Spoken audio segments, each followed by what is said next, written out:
Given the complex nature of this developing conflict, India highly suggests that the UN Security Council work toward logical legal actions, potential military reactions, and final political outcomes by first evaluating established laws, treaties, conventions, and rules, as well as similar situations and crises that both India and the international community have previously experienced. Therefore, by recognizing that the conflict originated with an attack against Japanese sea vessels that were claimed to be patrolling North Korea's exclusive economic zone, India recommends beginning with an evaluation of related material that is presented in the United Nations Convention on the Law of the Sea, what is largely considered to be the world's utmost set of rules covering the governing of sea zones, rights of innocent passage, and protocols on international waters. The Convention on the Law of the Sea Treaty has been ratified by over 160 states. Within the Convention, there are also many guidelines that have been laid out, which can aid in the decisions to be made on the current conflict. Beginning with Part 2, Section 2, the treaty establishes and defines specific jurisdictional limits on the sea area that states may claim. As posted, these defined limits include a territorial sea, which extends from the low water line along the coast out to a distance which is not to exceed 12 nautical miles. Beyond the territorial waters, there is then what Article 33 classifies as the contiguous zone, which extends another 12 miles further. And finally, the Convention on the Law of the Sea also defines the EEZ, which is an area of the sea that extends from the low water line along the coast out to a distance which will not exceed 200 nautical miles. Aside from management of sea boundaries, the Convention on the Law of the Sea also applied guidelines toward the right of innocent passage, which allows foreign ships to pass through another nation's territorial sea continuously and expeditiously if the nature of the passage is not damaging toward the peace, security, or orderliness of the coastal nation. However, the passage of the ship can be considered to be damaging toward the coastal nation if the vessel engages in threats of force, acts of propaganda toward the security of the coastal nation, or for the purpose of conducting research or surveillance activities. The last of these reasons is then what North Korea has argued to be a justification for their violent attack toward the Japanese flotilla. However, the weakness in North Korea's argument is that the Japanese ships were in the EEZ, which is outside of the territorial waters that are subjugated to the rules which restrict spying. Instead, EEZs are more commonly classified as areas where coastal states are granted sole rights when they wish to exploit the natural resources of the area, rather than to act as a buffer zone for security. Further diminishing the North Korean position on this argument is that many nations have knowingly and legally spied on other states from within the coastal state's EEZ.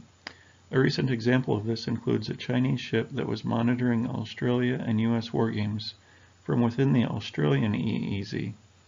Don Rothwell, a professor of international law at Australian National University, supports this further by acknowledging that the surveillance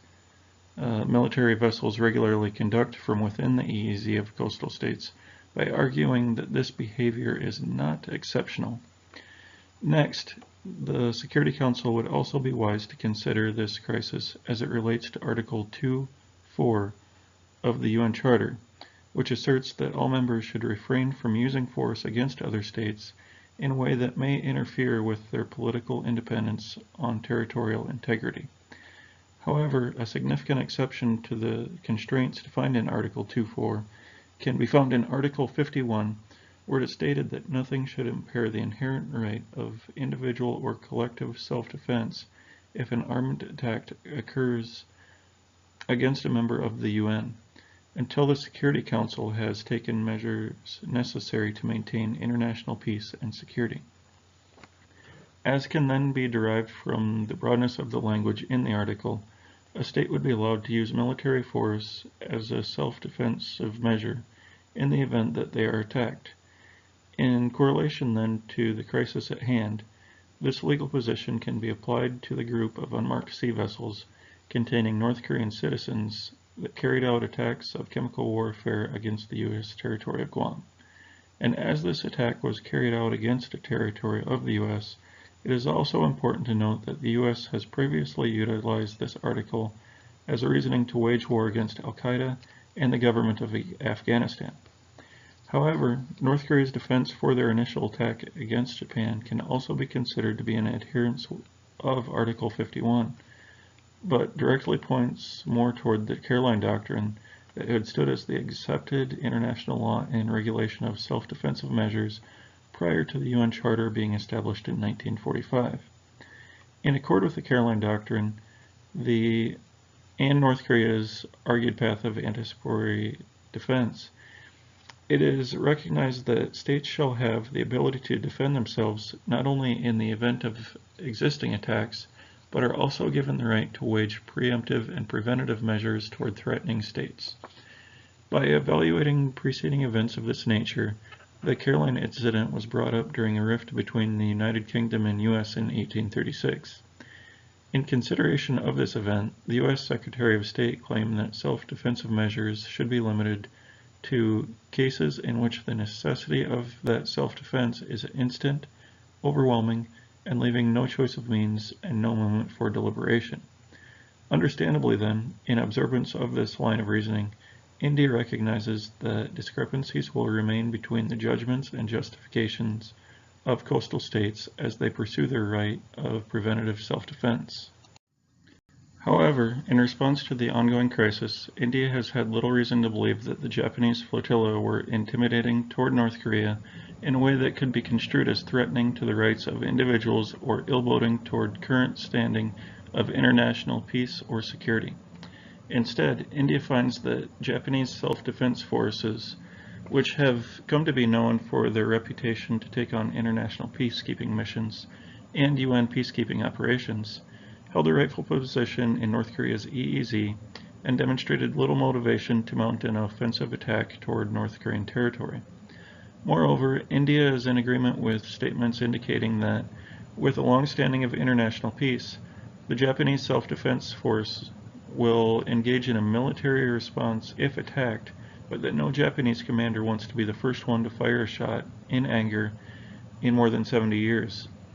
Furthermore, Japan's motives to conduct any type of offensive attack that would breach the political independence or territorial integrity of another state would seem to be offset by the government's entry into the Treaty of Mutual Cooperation and Security between the United States of America and Japan.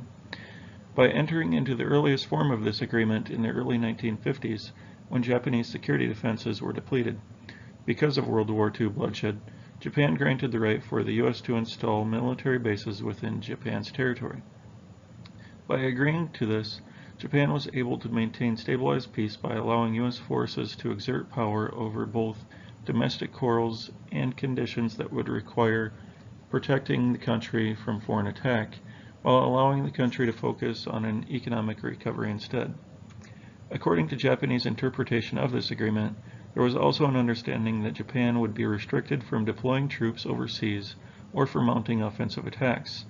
It is for this reason that Japan was able to rebuild a strictly defensive-minded military while also restoring their trustworthiness in the international community. In review of the provided evidence, India believes that Japan was fully acting within their right of innocent passage as defined by the Convention of the Law of the Sea, and that there has been no clear evidence or history to support an argument that Japan would have triggered a right for North Korea to launch preemptive and preventative measures. And for violating Article 51 of the Charter and the Caroline Doctrine, India believes that the individuals responsible for the attack should be brought before the Special Court for Sierra Leone, as this court takes precedence over cases that concern jurisdictional conflicts.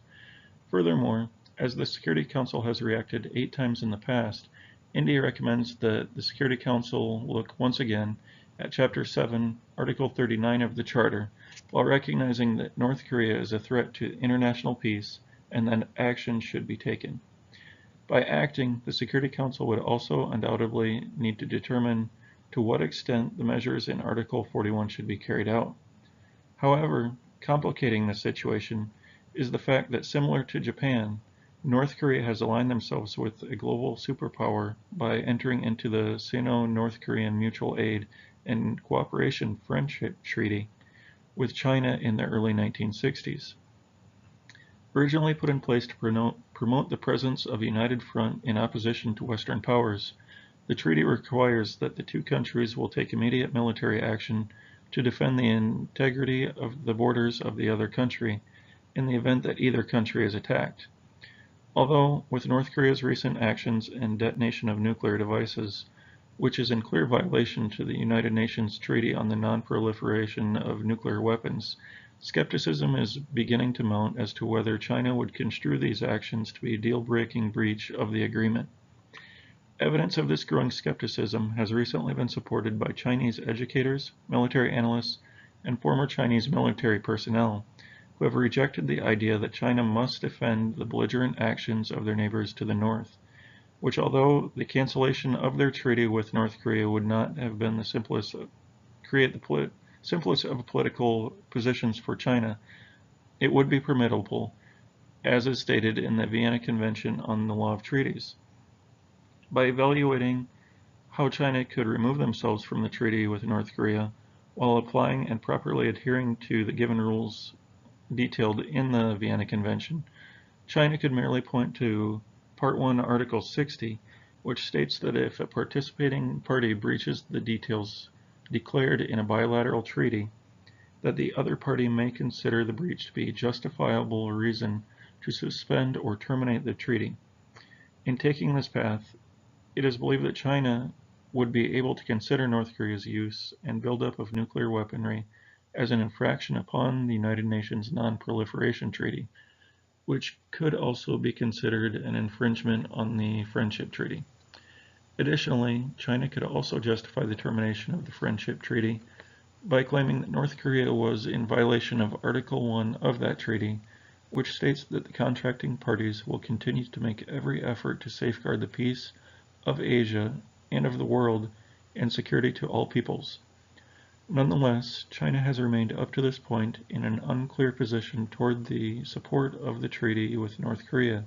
despite the increasing pressure from Western states to clarify their position. In consideration of the increased turmoil in the region, it is expected that this pressure will soon increase as Western nations and members of the Security Council will grow increasingly more anxious toward the growing threat level toward their allies in East Asia. However, India understands that China has been placed in a difficult position by North Korea, as separating from an alliance with Kim Jong-un carries the potential of toppling the regime and causing for millions of North Koreans to flow across the Chinese border as refugees. In determining what action should be taken, the Security Council must first take into consideration China's position on this matter, as they are North Korea's primary trading partner, currently bound to defend North Korea as stipulated through treaty, and China is also a permanent member of the Security Council, which would permit China to block any decision here by utilizing their right to veto. But should China choose to break their involvement in the Friendship Treaty and waive their right to veto, India would prefer for the Council to take swift and diligent action to remedy the growing panic and chaos that have overrun Tokyo and Seoul by delivering action that is allowed through Articles 39 and 41 of the Charter. But if China continues to stand by North Korea, India advises that the Security Council pursues outcomes related to North Korea's violation of the Treaty on the Non-Proliferation of Nuclear Weapons, as demonstrated through their threat to use nuclear weapons against Japan and South Korea, and Geneva Law, as nuclear attack against these regions would surely lead to the deaths of many civilians. Furthermore, in consideration to North Korean citizens who have launched chemical weapons toward the U.S. territory of Guam, India suggests that the surviving individuals be brought to trial for their violation of Article 23 of Hague Law, which strictly prohibits the use of poison weapons. Additionally, these individuals could also have a case built against them according to Article 51 of the Geneva Law, as their actions demonstrated intentions to engage in the willful act of killing, to willfully cause serious injury or great suffering, and to destruct property. However, as their attack was set against U.S. territory, India believes that North Korea sailors should be put to trial in U.S. courts, as North Korea is a non-signatory state in the International Criminal Court.